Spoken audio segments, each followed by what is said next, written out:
أشهد أن محمدا رسول الله. بسم الله والحمد لله والصلاة والسلام على رسول الله صلى الله عليه وسلم. Allah le Très-Haut nous dit dans le sens du verset: et certes nous avons honoré le fils d'Adam, et on l'a honoré et on lui a donné des bienfaits et on l'a gratifié par rapport à toutes les créatures dans ce monde, dans le sens du verset. Allah subhanahu wa ta'ala, il a honoré le fils d'Adam, il l'a gratifié par rapport à toutes les créatures de ce monde-là. Le fils d'Adam, c'est quoi? C'est qui? C'est tous les êtres humains qui sont sur cette terre-là. Et ça, c'est un don d'Allah, et un choix d'Allah et un bienfait d'Allah envers ces créatures, envers cet être humain, de l'avoir devancé, de l'avoir préféré à toutes les autres créatures. Allah subhanahu wa ta'ala, il l'a créé et il l'a préféré par rapport à ces créatures, et notamment dans trois choses. Il a créé ce fils d'Adam de sa propre main. Il a insufflé de son âme, Ruh, et il a aussi ordonné aux anges de se prosterner devant ce fils, devant Adam alayhi salatu wassalam. Allah subhanahu wa ta'ala a ordonné aux anges de se prosterner. Ils se sont tous prosternés sauf Iblis, sauf Satan, qu'Allah le maudisse, n'a pas voulu le faire car il pensait être mieux que Adam, car il pensait qu'il était, du fait qu'il était créé de feu et Adam de terre, il pensait qu'il était meilleur que lui. Donc mes chers frères, mes chères sœurs, cet être humain dans ce monde, tous les êtres humains de ce monde sont issus d'un seul et même homme. Ils ont tous le même père, ils sont tous la même origine. C'est qui? C'est notre père Adam alayhi salatu wassalam, le père de l'humanité. Donc ça c'est important. Personne ne peut prétendre avoir la meilleure racine ou la meilleure origine, qu'il soit blanc, noir, jaune, musulman, non musulman. Il ne peut pas prétendre être le meilleur ou la meilleure des races. Pourquoi? Parce que notre cher prophète sallallahu alayhi wa sallam nous dit dans le sens du hadith: vous êtes tous issus de Adam, et Adam a été créé de terre. Personne ne peut prétendre être moi, je suis la meilleure des races, la meilleure des origines. Tu viens de Adam. Il vient de Adam. Nous venons de Adam alayhi salatu wassalam. Adam, certains savants nous disent que pourquoi Allah l'a appelé Adam? Car il vient du mot Udma, c'est-à-dire une terre mélangée, différentes terres mélangées, différentes terres qui viennent de différents endroits, qui ont de différentes couleurs. Et c'est pour cela qu'aujourd'hui certains disent que les gens ont différentes couleurs de peau. Donc ça c'est les bienfaits d'Allah subhanahu wa ta'ala envers cet être humain. Depuis qu'Allah a créé cet être humain, il n'a cessé de l'honorer et de le gratifier de ses bienfaits. Depuis qu'Allah nous a créés, il n'a fait que nous honorer, nous gratifier et nous donner de ses bienfaits. Allah nous dit combien de fois dans le Coran, combien de rappels dans le Coran pour nous dire tous ces bienfaits. Et nous, chaque jour qui se lève, on voit les bienfaits et la perfection d'Allah à notre égard. Il a créé sur cette terre tout, et il a soumis toute cette terre à cet être humain, pour nous, pour le fils d'Adam. Allah a soumis ses créatures pour le fils d'Adam. Il a soumis le soleil qui se lève chaque jour pour nous, la lune, les étoiles, le jour, la nuit. Tout ça c'est pour le fils d'Adam. Et tout ça c'est les bienfaits d'Allah subhanahu wa ta'ala pour cette créature, pour cet fils d'Adam. C'est pour cela qu'on dit qu'Allah a honoré ce fils d'Adam. Il l'a créé de sa propre main. Et ensuite il lui a insufflé son âme, Ar-Ruh, cette âme qui est dans chaque personne, dans chaque être humain, et qui fait la valeur même de l'être humain. Anta bir-ruhi insani. Tu es être humain pas par ton corps mais par ton âme. Allahu Akbar. Ce corps qui est créé de terre doit être nourri par des éléments de la terre. Mais une fois que l'âme sort de ce corps n'a plus de valeur. Où est le meilleur endroit où on peut mettre ce corps-là pour éviter les odeurs et pour l'honorer, qu'il puisse, que sa mémoire reste avec honneur? C'est la terre, sous la terre, ou bien un frigo. Pour quelle raison? Parce qu'il n'a plus d'âme. L'âme est sortie de ce corps-là. Une fois que cette âme est sortie, ce corps n'a plus de valeur. Donc c'est pour cela, mes chers frères, l'âme, elle vient d'Allah subhanahu wa ta'ala. Et cette âme-là, elle doit être nourrie comme le corps est nourri chaque jour. Tous les jours on mange, tous les jours on boit, tous les jours on renforce ce corps-là. Et de la même façon, pour vivre avec honneur et dignité, il faut nourrir cette âme-là, qui vient d'Allah. Elle vient de la lumière d'Allah, donc sa nourriture doit provenir de la lumière d'Allah. Et c'est quoi cette nourriture et la nourriture de l'âme? C'est le Coran, la lecture du Coran, c'est les adhkar, c'est les invocations. L'invocation, les invocations d'Allah subhanahu wa ta'ala, c'est de cette manière-là qu'on va nourrir notre âme. Et si on ne la nourrit pas, alors il y aura un malaise dans la personne. Pourquoi? Elle aura fait l'effort sur son corps, mais elle a oublié le plus important qui est son âme. Aussi, souvent on entend et on parle des droits de l'homme. Et l'islam, il est en total accord depuis 14 siècles, depuis l'arrivée de notre cher prophète Mohammed sallallahu alayhi wa sallam. Allah subhanahu wa ta'ala nous parle de ses droits, les droits de l'être humain, les droits de l'homme, le droit de vivre, de s'instruire, d'avoir son propre logement, le droit de s'habiller, c'est des droits de base, de se nourrir. Tout ça, l'islam en a parlé depuis 14 siècles. Et tout ça, à partir du moment où on est être humain, il faut le respecter. Car Allah subhanahu wa ta'ala l'a honoré de n'importe quelle religion il est, de n'importe couleur de peau il est. S'il n'est pas musulman, eh ben je le respecte quand même, car c'est un être humain. Il est issu du fils d'Adam.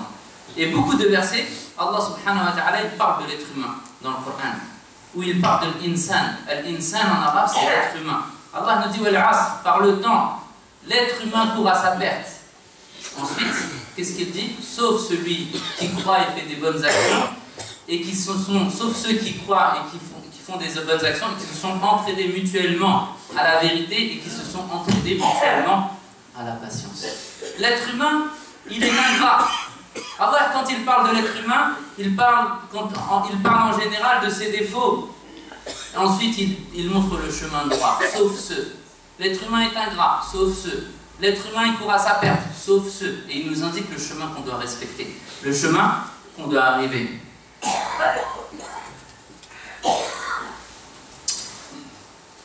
Et quand Allah subhanahu wa ta'ala parle de cet être humain, il parle de ses défauts et il explique ensuite les exceptions, sauf ceux qui ont cru et font des bonnes actions.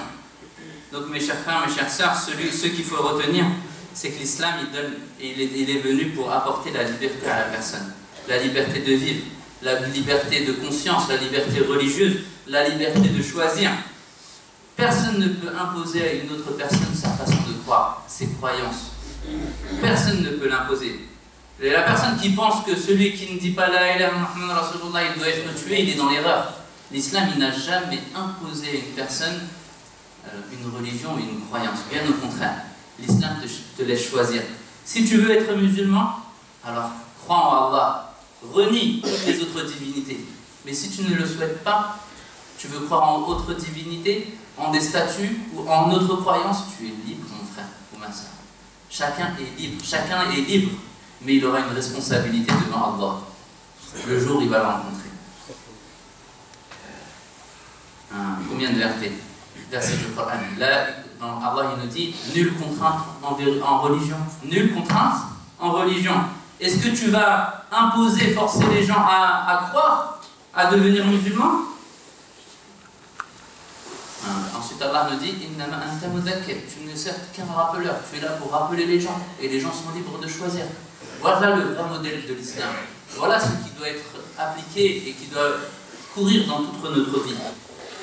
Et quand l'islam est arrivé au début, dans le 14 siècle avant, il n'y avait pas toutes ces libertés. Il n'y avait pas cette liberté de choisir. L'islam, il a révolutionné le monde. C'est-à-dire que les gens ne pouvaient pas choisir, c'était soit blanc ou noir. Il n'y avait pas de choix, subhanallah. Et l'arrivée de notre prophète sallallahu alayhi wa sallam, il a permis à la personne de choisir, de vivre honoré et de choisir ses propres convictions. Qu'il soit libre, choisir d'être musulman ou pas, et de vivre honoré. C'est pour cela aujourd'hui, quand on parle des droits de l'homme, on a l'impression que ces droits de l'homme-là, ils sont valables que pour les autres.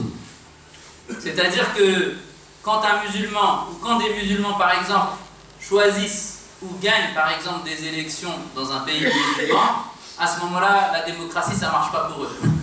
C'est-à-dire qu'on a presque l'impression que la démocratie est valable pour tout le monde, sauf pour les musulmans. Parce que si les musulmans ils gagnent de façon démocratique, ben c'est pas bon, on n'accepte pas. Alors que les droits de l'homme, en réalité, c'est fait pour tout le monde. C'est fait pour tout le monde. Donc l'islam, mes chers frères, mes chères sœurs, il a honoré et il demande de respecter le fils d'Adam, peu importe ses origines. Il demande de honorer et de respecter le fils d'Adam, à tel point que notre cher prophète sallallahu alayhi wa sallam est une fois un cortège funéraire passé à côté de lui, et par tradition et sa sunna, quand un cortège funéraire passait, il se levait par respect. Par respect, il se levait. Donc le premier cortège est passé, et c'était un musulman, il s'est levé. Le second cortège est passé, et c'était un non-musulman, ce n'était pas un musulman. Alors le prophète s'est levé encore par respect. Puis les compagnons lui ont dit, Ya Rasulallah, ce n'est pas un musulman, pensant qu'il fallait se lever uniquement pour les musulmans. Alors le prophète alayhi salatu wassalam, leur a répondu, est-ce qu'il n'a pas une âme? N'est-il pas une personne? N'est-il pas un être humain? À partir du moment où c'est un être humain, on doit le respecter. Et c'est pour cela qu'en réalité, c'est ça notre philosophie, notre façon de voir les choses. Une fois, on avait entendu que dans certaines écoles, on faisait une minute de silence, on se levait pour faire une minute de silence par rapport à une personnalité qui était décédée. Et les gens commençaient à contredire, non, mais c'est pas un musulman, etc., etc., etc. Alors que notre cher prophète, il se levait par respect. Certes, il ne se levait pas pour une minute ou 2 minutes ou autre, mais il se levait par respect pour le cortège. Et donc ça, on peut prendre exemple. Et il n'y a pas de mal. Et donc l'islam, il leur donne de donner le droit aux gens de vivre. C'est ça. L'objectif des musulmans de l'islam, c'est de faire en sorte que les autres vivent. Parce que celui qui tue une âme, sans raison, une personne, sans raison, c'est comme s'il avait tué l'humanité. Et Allah, il ne dit pas un musulman, celui qui tue un musulman, celui qui tue une personne. Il ne fait aucune distinction pour montrer la valeur et l'importance de l'être humain. Pourquoi? Parce que le prophète alayhi salatu wassalam dit que l'être humain, c'est la construction d'Allah. Et celui qui l'a détruit aura certes encouru la colère d'Allah. Il aura encouru la colère d'Allah. Qu'est-ce que ça veut dire la colère d'Allah? C'est ne plus espérer de sa miséricorde. Et ça, c'est la chose la plus grave que la personne peut avoir. Donc l'islam est venu pour que le musulman protège la vie des autres, mais pas n'importe quelle vie. Qu'il fasse en sorte que les gens vivent avec honneur, avec bonté, avec fraternité, avec tout le monde. Et c'est ça qui est demandé aujourd'hui pour chacun d'entre nous. Et c'est ça qu'on doit apporter aux autres dans notre quotidien. C'est cette manière-là de vivre. Donc là, pour terminer ce sermon, on va parler, Inch'Allah, dans les prochains vendredis, les prochaines khutbahs, sur quels sont les droits que l'islam a donnés à l'être humain. Quels sont ses huquq, quels sont les droits qu'il a apportés, quels sont les droits de vivre, les droits de s'instruire, etc., etc. Tout cela, ce sera, Inch'Allah, développé durant les prochains sermons.